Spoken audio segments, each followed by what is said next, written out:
Welcome to Accountants Law Pod, where accounting professionals and law firms converge. Hosted by Linda Artisani, Sarah Prevost, and Stephen Libhart. Welcome to the podcast today, everybody. We're so excited that you're here, and we're so grateful for you joining us again today. And before we get started, we have a really cool subject today. It's called Understanding Attorney Compensation. But before we go there, how are Linda and Sarah doing today? Did you do that so you wouldn't have to forget it? What's that? Did you do that intro of the topic so you didn't have to remember it 5 minutes from now? Exactly. You know, when you get to do the intro to the podcast, you get a little nervous about saying it right. So just wanted to make sure it's there. But I think it's a really cool subject that we're going to talk about today. And what have you guys been up to this week, though? What's new and exciting in your world? Well, it's sunny today. It's been nice fall weather all week. I'll just go on the personal side of it. I was just like every morning, except for today, I had gone for a walk because I had an earlier meeting. Nice. Yeah. So yeah, it's been nice. And What about you, Linda? I just got back from Reframe, which was Hector's conference, and it was amazing. I already signed up for next year because it was just it was the best conference I've ever been to. And I've been to a lot of conferences, and I think my most favorite before that was QuickBooks Connect Canada years ago, maybe in 2018, I think I went. This was even better than that one. So What tidbit did you bring home with you that you can share with everyone? It was about conversations and having to be able to speak to your clients, your family. It was about the whole thing, not just work. One of the tidbits that I would share that we got a book on how to have these conversations. And the man Phil Jones wrote a book. I should remember the title of it. It's so Hector and Carlos wrote the same book, only spun it to accountants. I'm trying to find my Audible here because I did download Phil Jones's book, and he was an incredible speaker. He was my favorite speaker of the whole thing. But let me see, his book is called Exactly What to Say by Phil Jones. Oh, cool. Loved it. Loved his topic, loved how he presented it. He spoke about using the right words when having conversations and how to handle the whole conversation, not just the words of it. And then Hector and his brother Carlos wrote Exactly What to Say for Accountants. So they've got their own book. It was only for reframers. It wasn't for anybody that's not in their program. But it really, I think the main thing was the first day we got in the conference, which was the pre-con. Hector said, turn your phones off. You're not going to bring your computers here. We got pads, pen, and they had workbooks. We're going to work handwriting style and not be and be present. And I think that part really made a difference for me. I really did. Yeah. That's one of my pet peeves. I love going to conferences or things like that where they make you put your phone away. They make you focus. They make you be present, being in the moment, and really. And I'm terrible at that. I'll be honest. So one of the changes I made from coming back was I'm letting Tiara handle my email, which is really, really hard for me. Let's turn down. Letting Tiara handle it and me not look at it all day. So I'm on day 2. I can't think of anybody more qualified though than Tiara. So I know, but I just have to let go. That's a hard thing. Yeah, so I let it go. She'll have to chime in to tell me whether or not she thinks I'm doing a better job. But because I want to look and peek to see what's there. And I'm like, nope, let it go. Let it be. She's going to throw everything that I need to answer in a draft. She'll let me know in the channel if there's something that I need to handle. So I'm doing well. But I was going to say I was able to turn the phone off, turn the computer off, not watch TV. That wasn't a whole other part of it. I mean, I was at a beach. So walk on the beach, admire the sunrise on the east coast of Florida, admire the sunset with the moonset basically. And I'm fortunate I have Sarah as a partner. So she handled everything. And that part I never had to worry about. Like everything was being handled. But if you're a solo, it's a little bit harder to do. Hard, yeah. She handled like all that employee stuff and a lot while I was gone. So hopefully I get to gift her back when she goes away to. Nice. Well, thanks for sharing that. It was really good. Next year's all about pricing. So yeah, it's going to be another whole different topic, but it was great. Couldn't say. Talking about letting go, our subject today, understanding attorney compensation, we quite often are Mm. approached by our attorney clients to ask questions. They ask us questions about compensation, and they kind of get stuck in the same old model that's been out there for years and years, the eat what you kill scenario, or the let's get a warm body in here, but not give them any workflow or any training or anything like that, and just throw them out there and you've got to bill 2,000 hours this year or you're out. Let's talk about all of that, different ways that they're compensated and how that's changing, from the hourly. I mean, we've talked about this a lot in the past, Linda, and you've written about it, changing from the hourly structure to the flat fee structure and how compensation and KPIs all relate to that. So who wants to kick that off? And eat what you kill. The first time I heard that term, I'm like, oh, lawyers eat what you kill. Like they kind of go together with that whole like. But I also think of it as so with eat what you kill, each lawyer's compensation is based on revenues that they generate. So it's very much a revenue generated compensation model. There's usually a formula. Mm-hmm. Most of the times, right? You guys, spreadsheet that it's calculated, which is not and optimal. How does it foster teamwork? Well, that's the problem. Also, overhead might be part of it. And this is where it gets sticky. So if it was just a percentage of what they generated in revenue, that's one thing. But when you start to put in overhead and all these calculations, and Sarah and I have witnessed it many times with attorneys where they'll go, oh, our compensation, we'll ask them, oh, mine's easy. It's easy. It's, we're like, there's no such thing as easy when it comes to attorney compensation because they tweak it as they go, and then it's got all tweak it as they go. Good point. Yeah. They can mask it too as, oh, it's just a bonus at this time of year that I do it as. I'm like, but there's a formula behind that bonus. And you have on larger firms, of course, you've got tiered. You've got the originator, you've got the working attorney, you've got a whole complexity of things. If the firm is paying something on your behalf, will it be deducted out directly? There's a whole complex metric behind it. I believe what I do see in some of the conversations is that mix of you want to be able to pay them fairly, have some sort of structure, so a good compensation balance with the ability to grow, right? And inside that growth, that's got to be a metric that can be measured. And to me, that metric of measurement really needs to be completely designed from how well is the case handled? How does the client feel? It's got to be like a full circle. It cannot just be the ownership of the firm's solo earner or solo attorney that is the owner of the firm, or a partnership, or a traditional mid-market firm, which is multiple partners. It cannot just be rest on their shoulders to ensure that the maintenance of the client and the way that the client is being treated and held is just purely on theirs, just because you're doing the work.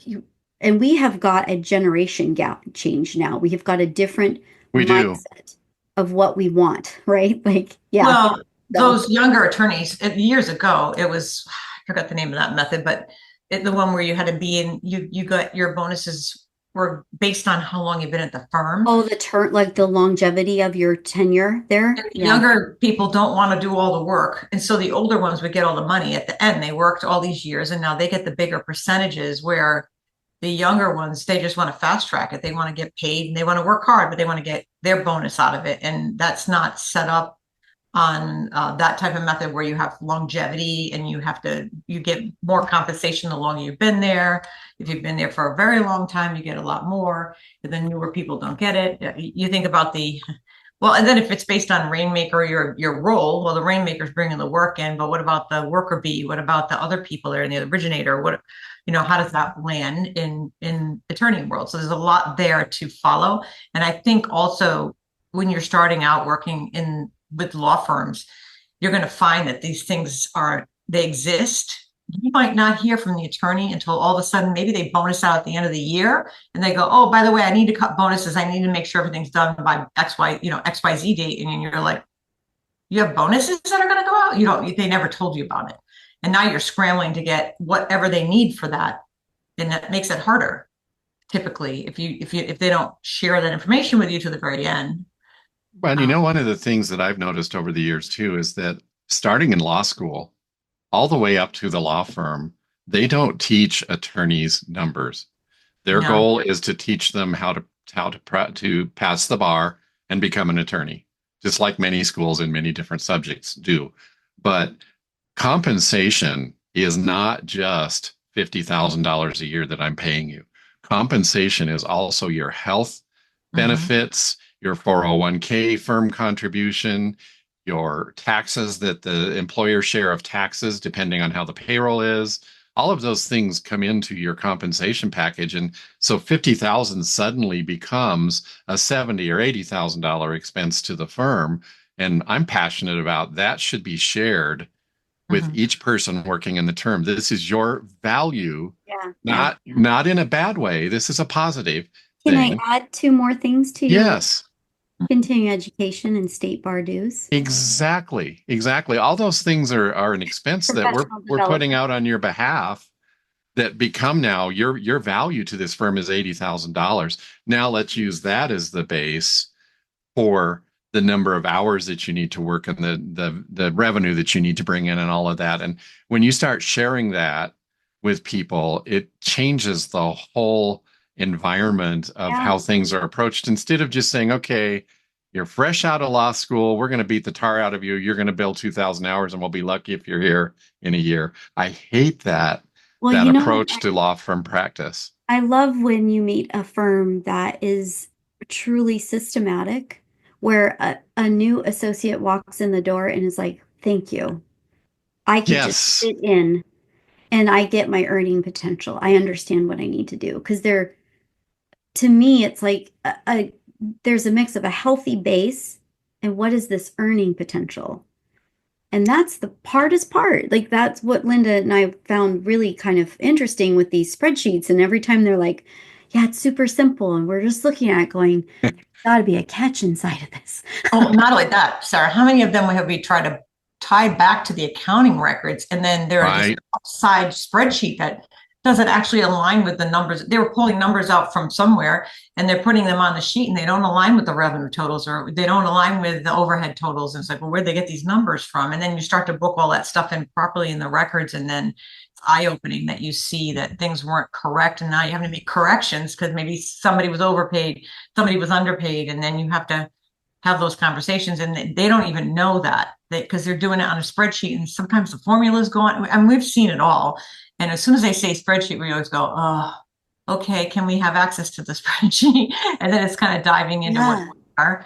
And I think what you said, Sarah, earlier too, is when you're looking at it, I always think of it, you want a happy client, right? Happy client will bring you more business. Yeah. And that's a client-centric based type of model, a formula you can create in a more modern law firm. I think that's a good way because, like I said, the younger people want to work hard, but gone are the days of working hard and being in the firm for 30 years. Nobody stays in a job for 30 years anymore. Exactly. So the model doesn't really work in today's world. So gone are those days. Now you want to work in today's world. Why not make it a happy client, focusing it on a client-centric model, making it so that it's kind of a model that will work with anybody new coming in that's working real hard, bringing the work in, getting the work done, has a happy client. You got a great net promoter score. Why would you not want to have that for your firm? Because that's really a better way going forward because you're going to be able to build your law firm on that. It's more important than doing that. And I think that's a better way of managing it and then also having a way to track it that will tie exactly. back. Here's my question, because it's a mix too. We're in this day and age where wellness, benefits, mental stability, health, all of that is forefront. And Steve brought it up too, is we talk about this, Linda and I do, is like, what are the tools that you can offer your team of value? Because sometimes you will offer what's considered the traditional model, like, I don't know, Linda, it's like the long-term insurance, like the health, disability, life kind of stuff. And that's sometimes doesn't feel of same value. And to your point, Steve, I've always agreed. I'm like a huge proponent of, I'd love to change the pay stubs to be a truly value added, like what have we done for you kind of thing. But in totality, when we're looking at it with the thought process of like, what does this look like? Because we are dealing with a demographic that is not going to, if you're hiring somebody today, that person may not be your long tenure 20-year person riding the Mhm. bicycle with you. You hope so. You want that. You want that. But what does it look like? What do you guys think about that? Like, this is such a big movement right now. It's been a big movement with COVID, but it's becoming a bigger movement. And the demands of remote work for those people that have offices.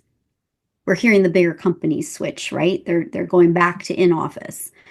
But I don't know. What do you think of that forethought? Because a lot of law firms do 100% on benefits, but I don't think that there's the value of the employee feeling Well, like, it becomes expected instead of mm-hmm, what's the yeah, word I'm looking for? Instead of Appreciated. appreciated. Thank you. That's what I was looking for. Yeah.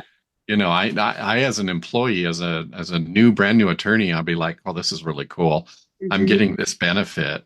mm-hmm, I've got to be part of the team that's pulling this cart along to mm-hmm. make it happen because it is an expense. And the worst thing is to turn around and go, oh, our labor cost is now 70% of every dollar Oh, because we have all of this rich blend of benefits that doesn't mean anything to anybody.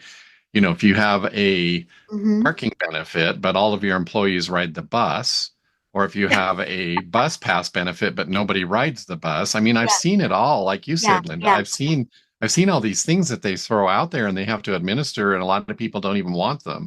Mm-hmm, Mhm. So it's putting the work in and the thought into what makes your operation tick and makes it attractive to people. And you're dealing with using the newbie environment, you're dealing with attorneys who get out of school and they're like, oh, I scored. I'm an attorney and I just got a job in a cool law firm. mm-hmm, mm-hmm, And but they don't know what to expect. And I think it's on us as business owners to really share that with the team and say, this is what it really means to be here. This is this is what it costs, and this is what we all have to do to pull it along together. mm-hmm. Yeah, I mean, it is. It's like probably every time a growth spurt happens in a firm with technology or something based, right? There's this growth and this new entry. Every generation brings a new challenge. Yeah, that's a good point. And so to me, we've talked about this, it's like there's an expectation just in general, I'm going to get a year-end bonus. Is it truly a year-end bonus or is it a compensation model that we're delivering at this year-end time, but we're looking at it through metrics of some sort? Like, Exactly. I don't, I feel like we're in a stage of so much change as an owner, and I can't imagine as a law firm owner, you're competing with getting the right talent, a shortage of talent, a talent that you want to invest in because it's a pure investment on the ownership side.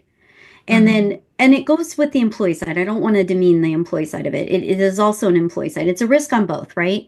You want to make sure you're working for a firm that aligns with your values and goals, and Right. interested in being with. You want to go there every day for a reason. Exactly, right? So I don't want to misspeak that, but it is this fine balance. It's always been there, but it's rapidly shifting currently in this market.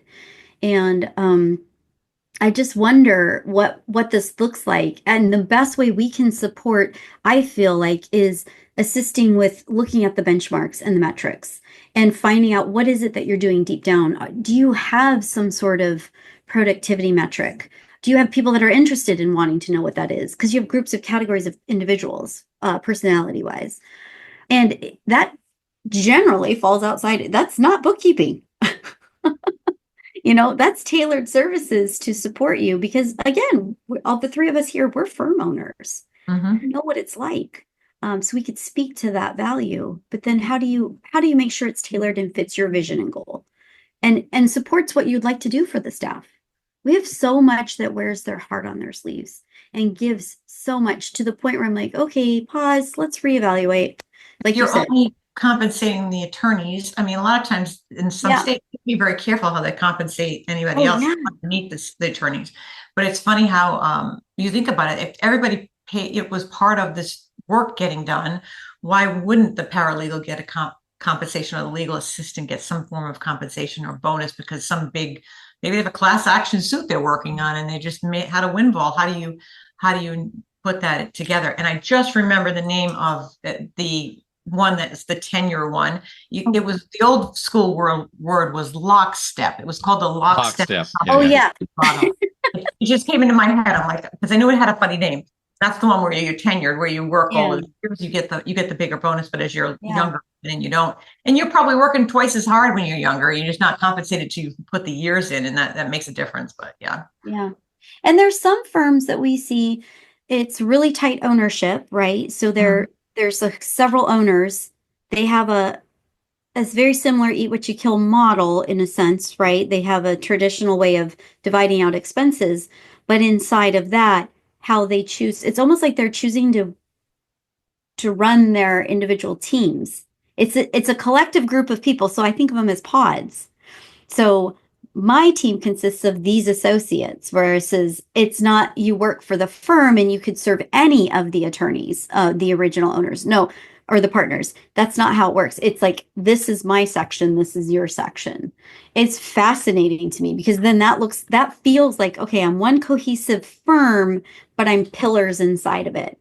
And that's such an old school model of running a law firm. It really is. That used to be the way it was. If you were Susie Paralegal, you stayed in your cube and you worked for these two attorneys and you didn't do anything else.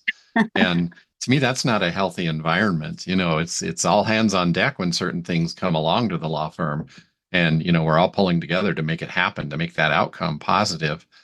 Well, can I ask you though? Because it is a little different, right? It sometimes if you are a multifaceted firm, multi-practice area, and that associate is really tailored to one section, it probably wouldn't benefit you to have them all hands in that situation because sometimes you do need all hands on deck though to get it all done. If there's a judge has done some sort of order and there's discovery and all kinds of things. I mean, discovery is the same no matter where you are in the law firm.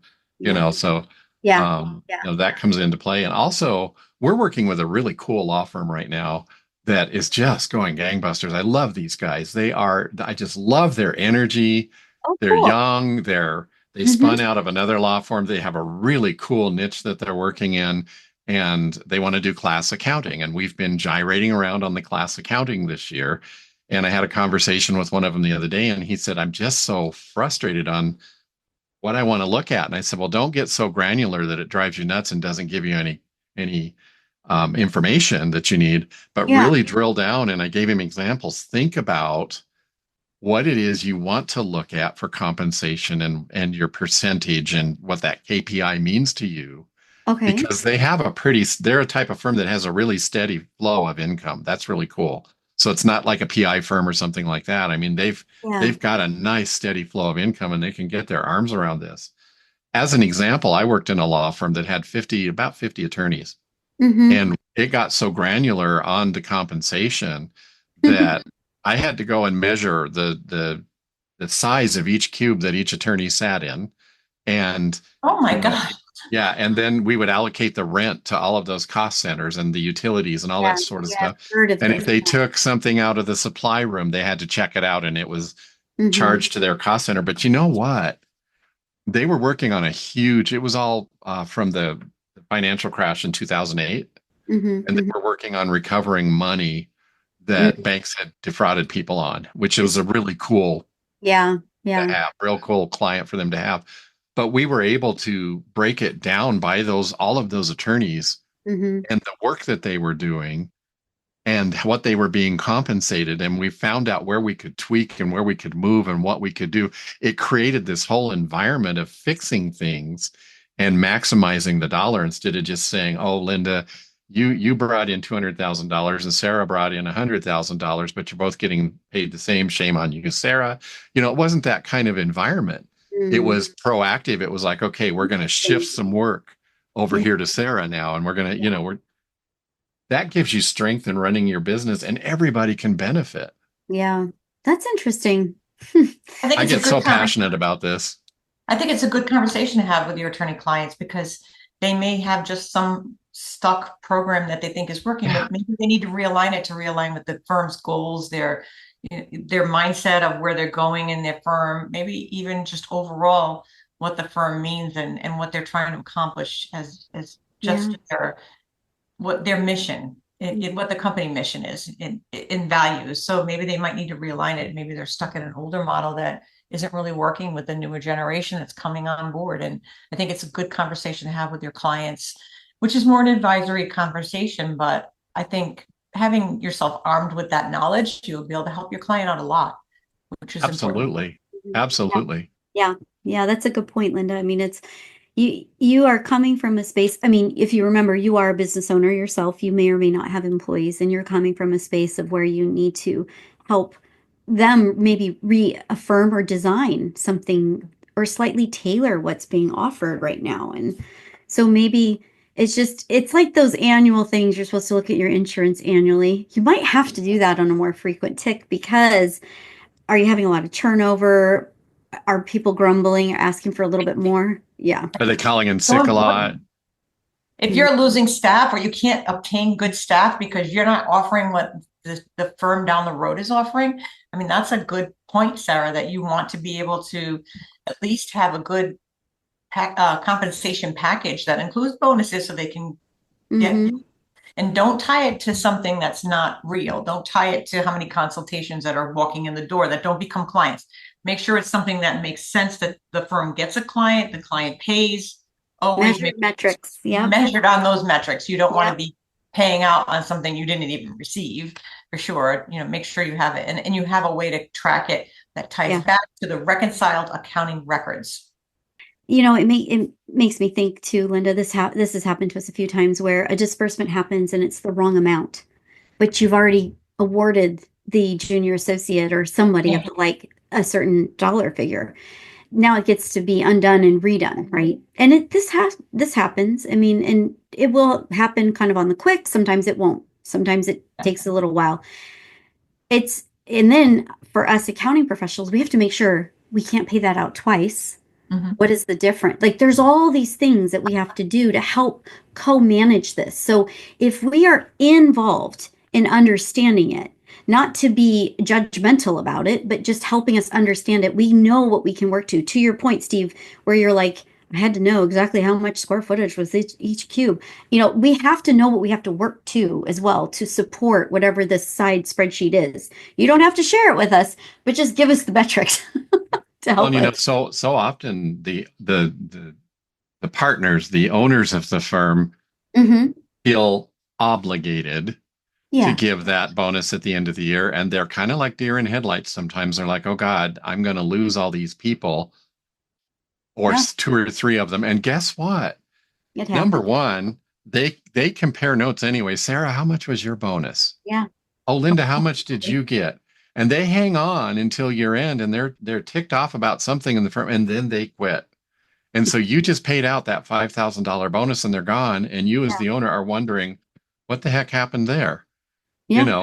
And so if you're involved in those metrics and you're involved in that path of understanding how this business operates and not having the attitude of I'm up here and they're over here and they're just going to work and we hope that we'll have all this money at the end of the year and pass it out and that they all stick with me. That's just not a healthy way to operate. And that's where, to your point, Linda, that's where we come into play.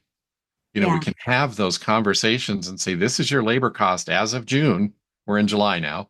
What can we do in the second part of the year to really bump up that revenue or whatever we need to do to make it more healthy for you so you get more money in your pocket at the end of the year, or you can buy that building, or you can buy all the new furniture you need for the firm or whatever it is.